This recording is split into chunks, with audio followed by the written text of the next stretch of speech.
سلام و عرض ادب خدمت همه عزیزانی که توی این ویدیو همراه ما هستن و قرار یک هوش مصنوعی فوق‌العاده خفن رو یاد بگیرن. اول از همه باید بگم که این هوش مصنوعی به درد همه افراد میخوره. علل خصوص کسایی که مثل من تو کار طراحی داخلی و دکوراسیون هستن و خیلی با ادیت عکس‌ها و ادیت رندرها درگیرن. پس این هوش مصنوعی میتونه خیلی کمک کننده باشه بهتون که عکس‌ها رو ادیت کنین، رندرهای با کیفیت تری بگیرین و وقت زیادی رو صرف ادیت کردن عکس‌ها نکنید. خب بریم سراغ معرفی این سایت. همونطور که میبینید اسم سایت AI ایزه هستش که یک هوش مصنوعی و قابلیت‌های خیلی خفنی داره. تو نوار ابزار بالا دارید میبینید که قابلیت‌های بسیار این هوش مصنوعی داره که هر کدوم به نوبه خودشون و در حوزه کاری شما میتونن کمک کننده باشن. چند تا از این ابزار خیلی بیشتر از بقیه این ابزارها بهمون کمک میکنه که بتونیم رندرامون رو با کیفیت کنیم، نویز عکس‌ها رو بگیریم و تمام خرابی ها رو تا حدودی به جای اینکه بریم از موتور رندرها استفاده کنیم و به سی پی یو فشار بیاریم یا خیلی وقت خودمون رو بگیریم و چند ساعت رندر بگیریم و خودمون رو خسته کنیم، میایم در عرض 2 دقیقه همون کیفیت از عکس رو دریافت میکنیم و وقت زیادی هم نمیگیریم. فقط کافیه که بیایم عکس رو آپلود کنیم و عکس با کیفیتمون رو تحویل بگیریم. خب بریم سراغ آموزش این سایت. با چیزایی که کار داریم در مرحله اول قسمت AI Tools هستش که توی فوتو ادیتور با فوتو اینهانسر کار داریم، Object Remover، Watermark Remover و همینطور AI Extender کار داریم. فعلا اینها رو با هم دیگه آموزش میبینیم. ما بقیه کاربردها هم بهتون میگم. ولی فعلا واسه ماهایی که با کیفیت عکس‌ها و رندرامون کار داریم، این سایت و این قابلیت‌ها میتونه گزینه‌های خوبی باشه. میریم یکی این آموزش‌ها رو میبینیم که از کجا با شروع کنیم و چه عکسایی رو آپلود کنیم و چه خروجی به ما میده. قول میدم که شوکه میشید از این هوش مصنوعی چون فوق‌العاده خفن هستش و میگم که خروجی خیلی عالی رو به ما میده. یه خبر خوب دیگه ای هم که هست اینه که این هوش مصنوعی کاملا رایگانه و میتونین کلی عکس رو بیارین اینجا با کیفیتش کنین، چه عکسای خودتون باشه، چه عکس طراحی باشه، چه رندر باشه، هر چیزی که باشه رو این هوش مصنوعی ازتون میگیره و بهتون یه عکس خیلی با کیفیت و خوب تحویل میده. خب بریم ما هم دیگه یاد بگیریم. قسمت فوتو اینهانسر رو من میزنم که ببینیم قابلیتش چی هستش. اینجا قسمت آپلود ایمیج رو داره که من اگر روش بزنم میتونیم حالا عکسی که نیاز داریم و مثلا من این عکس رو انتخاب میکنم، عکس رو آپلود میکنیم و ببینیم که چه تغییراتی روش اعمال میکنه. یکم این زمانش طولانی تره. اینجوری نیست که شما بیاید سریع آپلود کنین و این سریع عکس رو تحویل بده. ببینید یه چند دقیقه طول کشید و اینکه ببینید چه خروجی خفنی میده. این قبل عکس بوده و اینم بعدش. شما فقط کیفیت رو نگاه کنین. اگر که مشاهده کنی اینجاها شما دارین کاملا این نویز رو میبینین. این دونه دونه های سفیدو که دارین میبینین، ابر این کنار سمت چپ رو نگاه کنین. وقتی که من از روش رد میشم میبینین که کاملا نویزش برطرف شده و همچین عکس با کیفیتی رو تحویل ما میده. حالا برای اینکه بتونید دانلودش کنین و این عکس با کیفیت رو داشته باشین، حالا مثلا شما این نما رو زدین واسه کسایی که طراحی داخلی و طراحی نما اینا انجام میدن، ببینید شما این نما رو زدین، حالا اومدین رندر گرفتین ولی وقتی زوم میکنین روش تار میشه، نویز ایجاد میشه و خیلی اون کیفیت اصلی که واسه کارفرما بخوایم ارسال کنین یا اینکه تو پیجتون قرار بدین رو نداره. شما بیا سریع بعد از اینکه رندر گرفتی اصلا فکرم نکن که میخوای چه کار کنی، مستقیم بیار توی این هوش مصنوعی عکس آپلود کن، همچین خروجی بگیر و برو حالش ببر. دیگه چی از این بهتر میخوای؟ اگرم که خواستین دانلودش کنی این قسمت رو میزنید و با هر کدوم از اینا که واسه حالا پرو هستش که بهمون نمیدهش ولی اینو میده، از این قسمت دانلود رو میزنیم و میره واسه ما دانلود میشه و میتونید تو فایلاتون رو مشاهده کنید. حالا میریم یه عکس دیگه رو با هم دیگه آپلود میکنیم که ببینیم آیا رو تمامی عکس‌ها اینجوریه. فقط شما ببینین اصلا این 100 درجه این عکس رو تغییر داد. میریم اینجا دوباره یه عکس دیگه میاریم، مثلا این عکس رو من باز میکنم ببینیم که رو تمامی کارها جوابگوه یا نه فقط در بخشی از عکس‌ها. دوباره صبر میکنیم که آپلود انجام بده. یک کوچولو طول میکشه دیگه، صبوری کنین، بک نزنین، رفرش نکنین که سایت هنگ نکنه. فقط فیلتر شکن باید وصل باشه حتما، یادم رفت اینو بگم. فیلتر شکنتون رو وصل کنین، سرعت نتتون هم خوب باشه، خیلی از اینها هم زودتر آپلود میکنه. خب صبر میکنیم ببینید شما روی همچین عکس بی‌کیفیتی که همه جا تاره، من زوم کنم دیگه اصلا نمیتونم بفهمم که این سنگه. ببینید چه عمل کردی داره. شما تغییر رنگ چمن رو ببین، از سبز یواش به سبز تند تغییر رنگ داد. به همین زیبایی. شما آسمون رو ببین، کوه رو ببین، کاملا تغییر کرد. بازم خواستین عکس رو دانلود کنین، میایین تو همین قسمت دوباره دانلود رو میزنین و عکس انتقال پیدا میکنه به فایل عکساتون به همین راحتی و در عرض چند دقیقه. یعنی شما دیگه نیازی نیست واسه یه رندر گرفتن نیم ساعت پای سیستم بشینی و آخر سرم وقتی که عکس رو زوم میکنی بازم هنوز نویز داشته باشه. این دیگه اون نویز رو ایجاد نمیکنه. بریم روی عکس دیگه هم امتحانش کنیم. مثلا من این ماشین رو میارم، اینم با هم دیگه ببینیم و بریم قابلیت‌های خفن دیگه این سایت رو با هم دیگه مشاهده کنیم. فقط همین قابلیت ها نداره، 1000 تا قابلیت دیگه داره که من دونه دونه نشونتون میدم. شما یه عکس سیاه‌سفید رو بهش بده، رنگی تحویل بگیر، شما نگاه کنین دیگه از این واضح‌تر. شما نویز رو ببینید، اصلا گرفت، تموم شد. اصلا شما یه عکسی دارین که واسه چند وقت پیش بوده، دیگه نمیتونیم حالا بیاین مجدد بگیرینش و بهش احتیاج دارین، میان اینجا آپلودش میکنین و این خروجی رو بهتون میده با کیفیت تمام. دوباره من دانلود رو میزنم اینو داشته باشم، اینم تو فایل من قرار میگیره. خب بریم سراغ قابلیت های دیگه این سایت. بازم وارد AI Tools میشم و از قسمت Object Removerش کلیک میکنم. اینجا حالا شما میتونین اگر تو عکساتون شیئی، افرادی یا حالا هر چیزی که اذیتتون میکنه داخل اون عکس رو به راحتی پاک کنین. این آپلود ایمیج رو میزنم.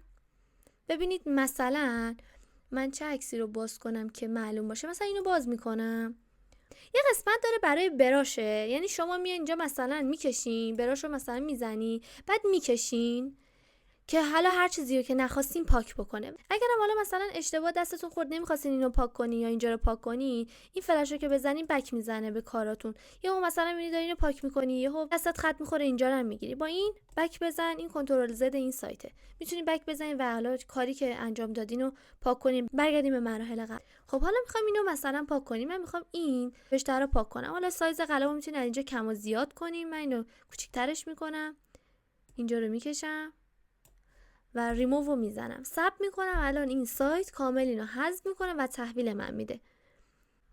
حالا شما یه عکسی رو دانلود میکنید، یه متنی، نوشته‌ای، شیئی، چیزی مزاحم عکستونه، دوست ندارین رو داشته باشین، بیا اینجا به 2 دقیقه بده برات پاک میکنه. به همین قشنگی پاک کرد. حالا اینم نمیخوای، میگی آقا من اصلا میخوام اینجا لوگو خودم رو بزنم یا اینجا رو خودم طراحی کنم، دوست ندارم این باشه. میایم اینو پاک میکنیم با براش، دوباره ریموو میزنیم و به راحتی پاک میشه. حالا شما میتونید واسه همه جا این استفاده کنید، حتی میتونید این خطایی که این دور هستن پاک کنید یا حالا چیزای دیگه. یه متن این پایین داره، باز اونم میتونیم پاک کنیم. یه کوچولو زمان میبره دیگه، حد 1 دقیقه چند ثانیه طول میکشه این کارو انجام بده. بازم به سرعت نت و فیلتر شکنتون هم خیلی بستگی داره.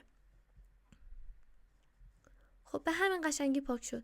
خب مثلا شما نگاه میکنید میگه آقا من این متنم دوست ندارم رو عکسم باشه، ریموو میزنیم، اینم به راحتی پاک میشه. حالا شما هر عکسی رو میتونین دیگه اینجا بیارین. حالا من اینو آوردم به عنوان نمونه، شما میتونین هر عکسی که دارین و دوست دارین رو بیارین. یا حالا مثلا یه طراحی کردین، یه دونه گلدون گذاشتین روی کابینت یا روی اوپن گذاشتین، دوست ندارین، یا نمیدونم یه قابلمه رو گاز دوست ندارین اون باشه، بیاین روی همون با براش بکشین، ریموو بزنین و عکس رو به راحتی دانلود کنین. بازم این دانلود میره تو قسمت فایل‌های من، همونجا که همین ذخیره هستش ذخیره میشه. به همین راحتی دیگه نگران حالا ما یه سری از واترمارک ها و نمیدونم نوشته ها و این چیزا دیگه روی عکسامون نیستیم. به همین راحتی نیازی نیست که دیگه بریم 2 ساعت فتوشاپ انجام بدیم و کلی وقت بذاریم. میایم اینجا یه براش میکشیم و عکسو پاک کرده تحویل ما میده. خب بریم من یه عکس دیگه آپلود کنم، یه چیزی هم بهتون نشون بدم. آپلود عکس جدیدو میزنم، مثلا میام این قسمت اینو میارمش. باز میگم آقا من دوست ندارم این درخت اینجا باشه. واسه کسایی هم که تو کار طراحی داخلی و اینا هستن میخوام یه مثال بزنم که شما هم بدونین که چقدر به کارتون میاد. میگم آقا من این درخت تو مثلا نمایی که زدم جلوه خیلی خوبی نداره، دوست ندارم این مزاحم عکسم باشه. یا حالا مثلا اینجا شما اومدین که حالا این 2 تا درخت رو داریم، میگم آقا من دوست ندارم این تو بالکن باشه، البته که سایزشو یکم کوچیک‌تر کنم، سایز براشو. میایم اینجا میگیم آقا من دوست ندارم این درخت رو داشته باشم، میکشیم روش ریموو میزنیم و الان عکسو بدون نقص تحویل ما میده. نمیگم کامل بی نقص 100%، ولی همین که میتونه کارو در بیاره خودش کلیه. ما چقدر باید تو فتوشاپ وقت بذاریم که بتونیم اینو بدون اشکال و ایراد در بیاریم، رنگامون قاطی نشه و اون نویزا رو ایجاد نکنه توی عکس. یه براش میکشیم، ریموو میزنیم و عکس به ما تحویل میده. خب صبر کنیم ببینیم نتیجه چی میشه. مطمئنم که از نتیجه شگفت زده میشین با این هوش مصنوعی. واقعا عالیه این هوش مصنوعی، یعنی خیلی به کار میاد در کارهای روزانه، عکسایی که خودمون میندازیم. حالا کسایی که شغلشون مدام با عکساست، مخصوصا ما طراحا که مدام باید با عکس‌ها بازی کنیم، به همین سادگی اومد پاکش کرد. شما ببینید آثاری از درخت دیگه نمیبینید، حتی اون ابرایی هم که اینجا بود بدون نقص باقی موند. اینجا رو خیلی قشنگ تشخیص نداد. یک بار دیگه میکشیم ببینیم آیا دفعه دوم اینو درستش میکنه یا نه. میگم 100% نیست ولی خیلی کارو در میاره. همین که این درخت سمت چپ ما رو به راحتی از بین برد بدون که به نما و آسمون بخواد آسیب بزنه، خیلی عالی کارشو انجام داده. صبر میکنم ببینم اونو بدون نقص در میاره واسه یا نه. شما فکر کن مثلا میای اینجا عکس آپلود میکنی، چیزایی که نمیخوای و پاک میکنی و بعدش میری سراغ این که عکسو با کیفیت کنی. دیگه چی میخوای از یه هوش مصنوعی؟ خب اینم از این خیلی روی اینجا جواب نداد. حالا یا باز زوم کنیم یا اینکه حالا چون خیلی دیگه ریز بود کار واسه ما به تمیزی در نمیاد. شاید چند بار انجام بدیم، چون اینجا که رفت، این که چند بار دیگه اینجا رو انجام بدیم اینم کامل از بین میبره، ولی این درخت رو به راحتی از بین برد. خب میریم سراغ بقیه قابلیت‌های این سایت که از قسمت واترمارک ریموور هم دقیقاً مثل آبجکت ریموور میام حالا یه سری از اون واترمارک هایی که پایین عکس‌ها میزنن یا روی عکس‌ها میزنن و پاک میکنه. اینجا مثالش آورده. ببینید مثلا اینجا واترمارک هایی که روی عکس‌ها هست و با یک کلیک عکس آپلود میکنیم و همچین خروجی رو به ما میده. خب من آپلود رو میزنم، من ویدیو رو پاس کردم و یه عکس واسهتون بیارم. در این قسمت عکس آپلود میکنیم. یه عکسی آوردم که واترمارک داشته باشه که حالا بتونیم حالا اون نوشته‌ای که هست رو پاک کنیم. خب اینو که توضیح داده بودم قبلا، ولی حالا از اون قسمت هم آوردم که بدونید فرق آنچنانی نداره. خب صبر میکنیم عکس آپلود کنه. خب ببین عکس اومد. حالا شما مثلا با این مشکل داریم، میگه آقا من دوست ندارم این نوشته اینجا عکس باشه. مثلا شاید بخواید شما به جای نوشته اون چیزی که خودتون میخواین رو بنویسین، به راحتی پاک کرد. اصلا کلا خودش تشخیص داد که اون واترمارک رو پاک کنه به همین راحتی. حالا شما بعدش اگر دیدین کیفیت عکس پایینه یا حالا خواستین کیفیت هم بالا ببرین، در اون قسمتا که توضیح دادم میتونین کیفیت عکساتون هم بالا ببرین، از عکس‌ها استفاده بکنین. قسمت بعدی که باش کار داریم این قسمت AI Extender هستش که میاد ابعاد عکساتون رو گسترش میده. یعنی شما مثلا یه عکس رو میخواین آپلود کنین ولی سایز مثلا استوری شما نیست، سایز پستتون نیست، یا میخواین بذارینش مثلا کاور یوتیوبتون ولی اون عکسه اصلا گسترشی نداره که به ابعاد مثلا کاور یوتیوب، استوری یا هر چیز دیگه ای بخوره، راحت میاد اینجا روی اکستندر میزنین و عکستون رو گسترش میدین. حالا هر عکسی میتونه باشه، بعد ابعادم میتونین واسش انتخاب کنین. خب این بخشش خیلی به ما کمک میکنه که عکسایی که دوست داریم مثلا ازشون استفاده کنیم و نمیتونیم و راحت گسترشش بدیم و قابل استفادهشون بکنیم. من آپلود ایمیج رو میزنم، مثلا یه عکسی مثل اینو آپلودش میکنم، بعد میذارمش برای سایز استوری، یعنی مثلا از بالا پایینش یکم بهش اضافه کنم. اینجا این قسمت ها رو دارین که حالت اورجینالش، یعنی همین عکس رو تحویل ما میده که ما اینو نمیخوایم. اینجا میتونین ابعادش رو مشخص کنین که مثلا سایز استوری باشه. ببینین از قسمت بالا و پایین میاد به این عکس اضافه میکنه. حالا طبق عکسی که دادیمش خودش تشخیص میده که چجوری اینو گسترشش بده که خیلی فیک به نظر نیاد و به عکسمون بخوره. اگرم که از اینجا نفهمیدین که کدوم سایز به درد شما میخوره، اینجا واسهتون زده که استوری باشه، پست باشه، تاملین باشه، پروفایل باشه یا هر چیز دیگه ای. اینجا میام واسه خودتون انتخاب میکنم. من مثلا میذارم روی استوری، گزینه انجامو میزنم ببینیم چی تحویلمون میده. صبر میکنیم. بچه‌ها خیلی به فیلتر شکن ربط داره. هر چقدر فیلتر شکنتون قوی تر باشه و نیتتون بیشتر جواب بده، این زودتر کارو انجام میده. ولی خب هیچ وقت رفرش نذارین، بذارین که کارشو انجام بده و عکسو تحویل بده.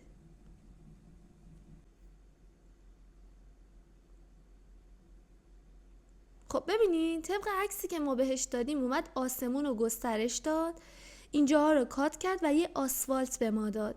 ببینید شما تو فتوشاپ هم بخواید این کارو انجام بدین به این تمیزی شاید در بیاد، ولی خیلی زحمت زیادی میخواد که بیان حالا اینجا رو نمیدونم کات کنیم، بیان اضافه کنیم. به همین راحتی اومد اینو گسترشش داد و تشخیص داد که حالا بیاد اینجا یه آسفالتی بذاره، اینو کات کنه و این کارو انجام بده. حالا مثلا میخوایم پست بذارین ابعاد، یا حالا این عکسو داریم، فکر کنین الان این عکسو ما داریم میخوایم پستش کنیم، واسه کاور پستمون میایم اینو میزنیم و حالا از این بغلا واسه ما شروع میکنه گسترش دادن. دوباره من اینو میزنم و ثبت میکنم که حالا از جهت پست واسه من این عکس رو گسترش بده. خیلی به کار میاد واسه کسایی که میگم یک عکسی رو دارن و میخوان ازش استفاده کنن ولی نمیشه. میان اینجا قشنگ میزنین، گسترشش میدین، میرین حالا بخشی هم که بهتون گفتم کیفیتش هم میبرین بالا و ازش استفاده میکنین، لذت میبرین.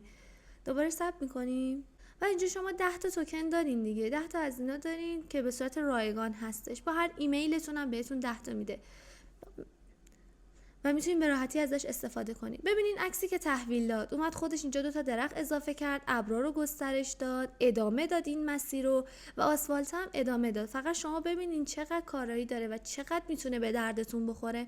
به همین راحتی اومد حالا از این جهت گسترشش داد. اینم از این بخش که فکر میکنم خیلی به کارتون بیاد و امیدوارم که آموزشا به دردتون بخوره. یه ویژگی هم که این کار داره، میگم که واسه ما طراحا و کسایی که شغلشون اینطوری هستش، مثلا شما میان یه نما میزنین، بعد میخوان اون نما رو گسترشش بدین، باید 1000 تا آبجکت بیارین، نمیدونم درخت بیارین، ماشین بیارین یا هر چیز دیگه بیارین اضافه کنین، یا اینکه متریال براش بسازین و خیلی به خودتون زحمت بدین بعد رندر بگیرین. ولی اینجا به آسونی میتونین عکس رو بدین بهش و بذارین گسترشش بده، خودش میاد تشخیص میده که حالا نسبت به اون نماتون اون یه دونه درختی که گذاشتین 2 تا درخت اضافه میکنه، آسفالت رو گسترش میده، یا بلوار کشیایی که کردین رو میاد مثلا گسترشش میده که بتونین ازش استفاده کنین. خیلی میتونه به کار ماها حداقل بیاد. کسایی که دوستان عکسای خودشون رو ادیت کنن که میان استفاده میکنن به نحوی که خودشون دوست دارن.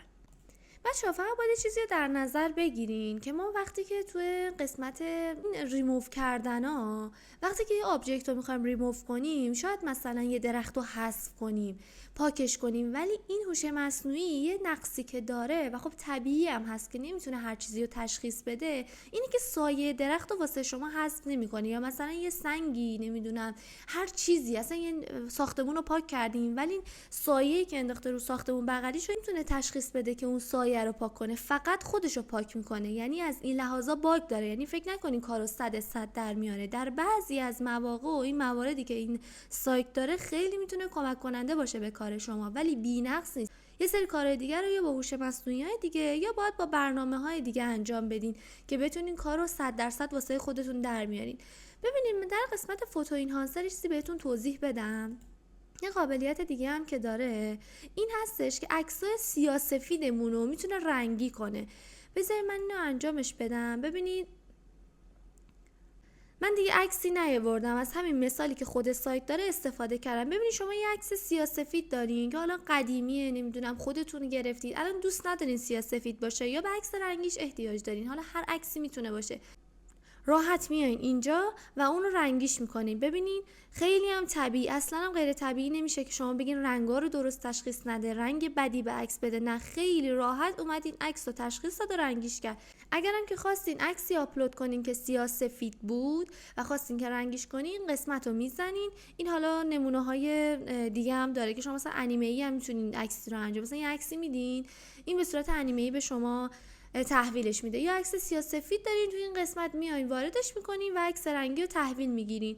تو این قسمت مثلا میتونیم عکس انیمه ای هم در بیاریم. مثلا شما یه عکس عروسکی واسه حالا کاوری، پستی، چیزی میخواین انجام بدین، این قسمت که میزنیم میتونیم عکس رو بریم آپلود کنیم و ازش خروجی بگیریم. یه قسمت‌های دیگه سایتو که تو این قسمت‌ها هستش، ببینین خیلی گزینه‌های مختلفی داره که یکی میتونین تست کنین و ببینین کدوم به کار شما بیشتر میاد. من بیشتر توضیحاتم واسه کسایی بود که حالا طراح داخلی هستن و مدام دارن رندر میگیرن و میخوان هی از موتور رندرها استفاده کنن، به سیستمشون فشار بیارن، یا کسایی که سیستم قوی ندارن همش بخوان نگران این باشن که آیا میتونن وارد این حرفه بشن، آیا میتونن رندرها با کیفیت بگیرن. پس این سایت خیلی میتونه به شما کمک کنه که اگر سیستم قوی هم ندارین، یه رندر ساده هم که بگیرین کیفیتش رو میتونین اینجا درست کنین و رزولوشن عکس رو بالا ببرین. و کسایی هم که تو کار این هستن که ادیتورن یا میخوان عکس‌ها رو ادیت کنن، این سایت بازم میتونه خیلی کمکشون کنه که واترمارک‌ها رو پاک کنن یا هر کار دیگه‌ای روی این سایت انجام بدن به صورت رایگان.